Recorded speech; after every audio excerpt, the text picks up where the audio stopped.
ಅವಕಾಶನೂ ಕೊಡ್ತಾರೆ. ಎಲೆಕ್ಷನ್ ವಿಷಯ ಬಂದಿದೆ, ನಾನು ನಿಮ್ಮದು ಕೇಳ್ಬಿಡ್ತೀನಿ. ನೀವು 2 ವರ್ಷ 2 ಟರ್ಮಿಗೆ ಕೊಡಗು ಮೈಸೂರಿನ ಸಂಸದರಾಗಿ ನಿಮ್ಮ ಗೆಲುವನ್ನು ನೀವು ಅಷ್ಟೇ 2 ಎಲೆಕ್ಷನ್ ನೋಡ್ಕೊಂಡ್ರಿ. ನೀವೆಷ್ಟು ಎಮ್ ಎಲ್ ಎಗಳನ್ನು ಗೆಲ್ಲಿಸಿದ್ರಿ, ನೀವೆಷ್ಟು ತಾಲೂಕ್ ಪಂಚಾಯತಿ, 8 ಜಿಲ್ಲಾ ಪಂಚಾಯತಿಗಳನ್ನು ಗೆಲ್ಲಿಸಿದ್ರಿ. ಆ ವಿಷಯದಲ್ಲಿ ಪ್ರತಾಪ್ ಸಿಂಹ ಕೊಡುಗೆ ಇಲ್ಲ ಅಂತಾರೆ. ये बड़ी अच्छी बात कही आप. ಏನಾಗುತ್ತೆ ನೋಡಿ, ನನ್ನನ್ನು ಬಹಳ ಜನ ಈ ಫೇಸ್ಬುಕ್ ಇರ್ಬೋದು, ಟ್ವಿಟರ್ ಇರ್ಬೋದು, ವಾಟ್ಸಪ್ ಇರ್ಬೋದು, ಈ ಥರ ಹುಳ ಬಿಡ್ತಾ ಇರ್ತಾರೆ.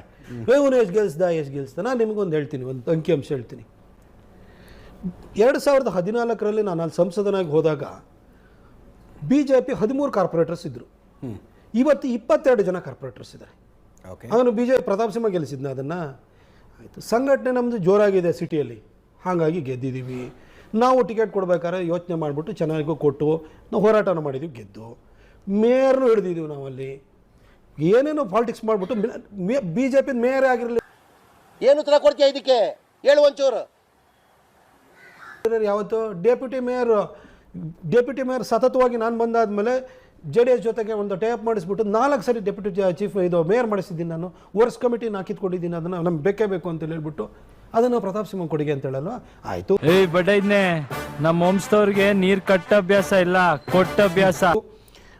ಕೊಡಗಿನ ವಿಚಾರಕ್ಕೆ ಹೋಗೋಣ. ಕೊಡಗಲ್ಲಿ 29 ಜಿಲ್ಲಾ ಪಂಚಾಯತ್ ಕ್ಷೇತ್ರದಲ್ಲಿ 21 ನಾವೇ ಗೆದ್ದಿರೋದು. ಆಯಿತು, ತಾಲೂಕ್ ಪಂಚಾಯತಿ ಇರ್ಬೋದು, ಪಂಚಾಯತಿಯಿಂದ ಹಿಡಿದು ಲೋಕಸಭೆವರೆಗೂ BJPನೇ ಇರೋದು. ಸಹಕಾರ ಸಂಘ ಇದರಿಂದ ಹಿಡಿದು ಕೃಷಿ ಪತ್ತಿನ ಸಹಕಾರ ಸಂಘ ಹಿಡಿದು DCC ಬ್ಯಾಂಕ್ವರೆಗೂ ನಾವೇ ಇರೋದು. ಹಂಗಾರೆ ನೀವು ಪ್ರತಾಪ್ ಸಿಂಹನಿಂದಲ್ಲ. ಅಲ್ಲಿ ಒಂದು ಸಂಘಟನೆ ಬೆಳಿಬೇಕಾದ್ರೆ ಕಾರ್ಯಕರ್ತರು, ಲೀಡರ್ಸು, ಅದರಲ್ಲೂ ವಿಶೇಷವಾಗಿ MLAಗಳಿದ್ದಾಗ ಅವರು ಡೇ ಟು ಡೇ ಪ್ರಾಬ್ಲಮ್ಗಳನ್ನು MLAಗಳು ಸಾಲ್ವ್ ಮಾಡೋಕ್ಕಾಗುತ್ತೆ. ಅದಕ್ಕೋಸ್ಕರ ಜಾಸ್ತಿ ಜನ ಬರ್ತಾರೆ, ಕನೆಕ್ಟ್ ಜಾಸ್ತಿ ಬೆಳೀತದೆ. ಪ್ರಭಾವ ಒಬ್ಬ MLA ಇದ್ದಾನೆ, ಅವನ ಜೊತೆ ಇನ್ನು ಗುರುತಿಸ್ಕೋಬೇಕು ಅನ್ನೋ ಕಾರಣಕ್ಕೋಸ್ಕರ, ಪ್ರೊಟೆಕ್ಷನಿಗೋಸ್ಕರ, ಆಶೀರ್ವಾದಕ್ಕೋಸ್ಕರ, ಯಾವ್ಯಾವಗೋಸ್ಕರ ಅಲ್ಲಿ ಬರ್ತಾರೆ, ಕಬ್ಜಾ ಮಾಡ್ತೀವಿ. ಆಮೇಲೆ ನಮ್ಮ ಹಳೆ ಮೈಸೂರು ಭಾಗದಲ್ಲಿ ಏನು ಅಂತಂದರೆ ವಿಶೇಷವಾಗಿ ಹಾಲಿನ ಒಕ್ಕೂಟಗಳಿದ್ದಾವೆ. ಪಾಲಿಟಿಕ್ಸ್ ಅಲ್ಲಿಂದ ಸ್ಟಾರ್ಟ್ ಆಗುತ್ತೆ. ಆಮೇಲೆ ಕೃಷಿ ಪತ್ತಿನ ಸಹಕಾರ ಸಂಘಗಳಿದ್ದಾವೆ, DCC ಬ್ಯಾಂಕ್ಗಳಿದ್ದಾವೆ.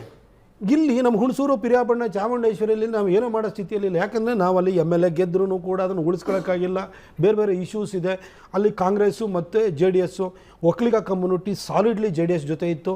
ಕಾಂಗ್ರೆಸ್ಸು ಉಳಿದದ್ದವ್ರನ್ನ ಅದರ್ ಬ್ಯಾಕ್ವರ್ಡ್ ಕಮ್ಯುನಿಟೀಸನ್ನೆಲ್ಲ ಒಟ್ಟಿಗೆ ಸೇರಿಸ್ಕೊಂಡು ಪಾಲಿಟಿಕ್ಸ್ ಮಾಡ್ತಾರೆ. ಈ BJP ಫಿಟ್ಟೇ ಆಗ್ತಾರಿಲ್ಲ. ಇಲ್ಲಿ ವೇವ್ ಎಲೆಕ್ಷನಲ್ಲಿ ಏನೋ ಒಂದ್ಸರಿ ಇದು ಗೆದ್ದಿದ್ದು ಬಿಟ್ಟುಬಿಟ್ರೆ ನಮ್ಮಲ್ಲಿ ಅಲ್ಲಿ ನಿಂತ್ಕೊಂಡು ಲೀಡರ್ಗಳು ಬೆಳೆಸೋಕ್ಕಲ್ಲ. ಆಮೇಲೆ 10 ವರ್ಷದಲ್ಲಿ ನೀವು ಯೋಚನೆ ಮಾಡಿ, ನಾನೇನು ಫ್ಯಾಕ್ಟ್ರಿ ಮೇಡ, ನಾನು ये बड़ी अच्छी बात कही आप. ರೆಡಿಮೇಡ, ನನಗೆ ರೆಡಿಮೇಡ್ ಬರೋ ಅಂಥದ್ದೇ ಫ್ಯಾಕ್ಟ್ರಿ ಮೇಡು ಲ್ಯಾಬಲ್ಲಿ ಎಲ್ಲ ಬಂದು ಟೆಸ್ಟ್ ಮಾಡ್ಕೊಂಡು ಬಂದಿರೋದ್ರಲ್ಲೇ ಡಿಫೆಕ್ಟ್ ಇರ್ತವೆ. ಅಂದರೆ ನಾನು ಏನು ಕೇಕಲ್ಲ ಕಟ್ ಮಾಡಿ ನಾನು ಪ್ರತಾಪ್ ಸಿಂಹ ಪರ್ಫೆಕ್ಟ್ ಪಾಲಿಟಿಷಿಯನ್ ಹಿಂಗೆ ಇರಬೇಕು ಎಲ್ಲದೂ ಅವನ ಹತ್ರ ಇದೆ ಅನ್ನೋಕ್ಕೆ. ನಾನು ಬಂದಲ್ಲಿ ಸರ್ವೈವ್ ಆಗೋದೇ ದೊಡ್ಡ ಪ್ರಶ್ನೆ. BJP ಒಂದು ಸರಿ ಗೆದ್ರೆ ಇನ್ನೊಂದು ಸರಿ ಗೆಲ್ತಾ ಇರಲಿಲ್ಲ. ಅಲ್ಲಿ ಏನು ಉತ್ತರ ಕೊಡ್ತೀಯ ಇದಕ್ಕೆ ಹೇಳು ಒಂಚೂರು.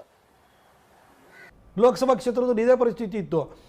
ನನಗೆ ಒಂದು ಎಂಡಿಂದ ಕಡ್ಕೊಳ್ಳೋದಿಂದ ಕರಿಕೆಗೆ ಹೋಗಬೇಕು ಅಂದರೆ 250 ಕಿಲೋಮೀಟ್ರ್ ಆಗುತ್ತೆ. ಇಡೀ ಕ್ಷೇತ್ರದಿಂದ ಇಲ್ಲಿಂದ ಅಲ್ಲಿಗೆ ಓಡಾಡಬೇಕು. ಆಮೇಲೆ ಅಷ್ಟು ಜನ MLAಗಳು ಇನ್ನೊಬ್ಬರಿದ್ದಾರೆ, ಪಾರ್ಟಿಯವರು ಸಂಭಾಳಿಸ್ಕೊಂಡು ಹೋಗಬೇಕು. ಇವನ್ನೆಲ್ಲ ಮಾಡಿ ನಾನು 10 ವರ್ಷದಲ್ಲಿ ಪಾಲಿಟಿಕ್ಸ್ ಕಲಿಯಲ್ಲೋ, ಸರ್ವೈವಲ್ ಕಲ್ತ್ಕೊಳ್ಳೋ, ಡೆವಲಪ್ಮೆಂಟ್ ಮಾಡಲೋ. ನಾನೇನು ಮಾಡೋದು, ತಾಯಿ ಚಾಮುಂಡೇಶ್ವರಿ ಮೇಲೆ ಭಾರ ಹಾಕ್ಬಿಟ್ಟು ಬರೀ ಡೆವಲಪ್ಮೆಂಟ್ ಮಾಡ್ಕೊಂಡು ಹೋದೆ ನಾನು.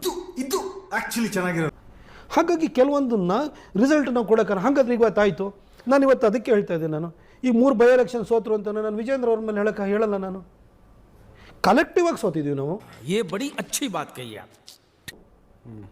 ಅದೇ ರೀತಿ ನಿಮಗೆ ಯಾವುದೋ ಒಂದು ಕ್ಷೇತ್ರ, ಹಾಗಾದರೆ ನೀವು ನಾನು ನೇರವಾಗಿ ಕೇಳಬೇಕು ಅಂತೇಳಿ ಹೇಳಿದರೆ, ಈಗ ಅವರು ಲೋಕಸಭಾ ಕ್ಷೇತ್ರ, ನನ್ನ ಲೋಕಸಭಾ ಕ್ಷೇತ್ರದಲ್ಲಿ ಇವತ್ತು ನಮ್ಮ ಅಭ್ಯರ್ಥಿ ಆಗಿತ್ತು ಅಂತ ಗೆದ್ದಿಲ್ವಾ? ಯಾಕೆ ಗೆದ್ರು? 10 ವರ್ಷ ನಾನು ಮಾಡಿರೋಂಥ ಒಳ್ಳೆ ಕೆಲಸದಿಂದ ಗೆದ್ದಿರೋದಲ್ವಾ? ಏನು ಉತ್ತರ ಕೊಡ್ತೀಯ ಇದಕ್ಕೆ ಹೇಳು ಒಂಚೂರು. 2004ರಲ್ಲಿ ಅವ್ರ ತಂದೆ 3ನೇ ಪ್ಲೇಸಿಗೆ ಹೋಗಿದ್ದಾರೆ. ಇವತ್ತು BJP ಕೊಡಗು ಮತ್ತು ಮೈಸೂರು BJP ಭದ್ರಕೋಟೆ ಆಗಿದೆ ಅಂದರೆ ಇದರಲ್ಲಿ ನನ್ನ ಡೆವಲಪ್ಮೆಂಟ್ ವರ್ಕ್ದು ಕೊಡುಗೆ ಇಲ್ವಾ? ನಮ್ಮ ಸಿದ್ಧಾಂತಕ್ಕೆ ಪೂರಕವಾಗಿ ನಾನು ಇಷ್ಟೆಲ್ಲ ಹನುಮಾನ್ ಜಯಂತಿನ ಮಾಡಿಸಿದೆ. ಇವತ್ತೆಲ್ಲ ಕಡೆಗೆ ಅದು ಸ್ಪ್ರೆಡ್ ಆಯಿತು. ಅದಾಗಿಲ್ವಾ?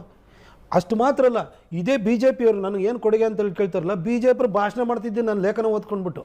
सीधा चलते हैं मुच्छड़ के घर, फिर मुच्छड़ को बोलते हैं कि नाव वापस करता है कि नहीं. VS ಆಚಾರ್ಯರಿಂದ ಫೋನ್ ಮಾಡಿ ನನಗೆ ಹೇಳಿದ್ದಾರೆ. ಆಯಿತಾ, ನಾನು ಅವ್ರನ್ನ ಐಡಿಯಾಲಜಿಕಲಿ ಒಂದು ಪಾರ್ಟಿನ ನಾನು ಬೆಳೆಸೋದಕ್ಕೆ ನನ್ನ ಪ್ರಯತ್ನ 25 ವರ್ಷಗಳಿಂದ ಹಿಂದಿಂದ ನಡೆದಿಲ್ವಾ?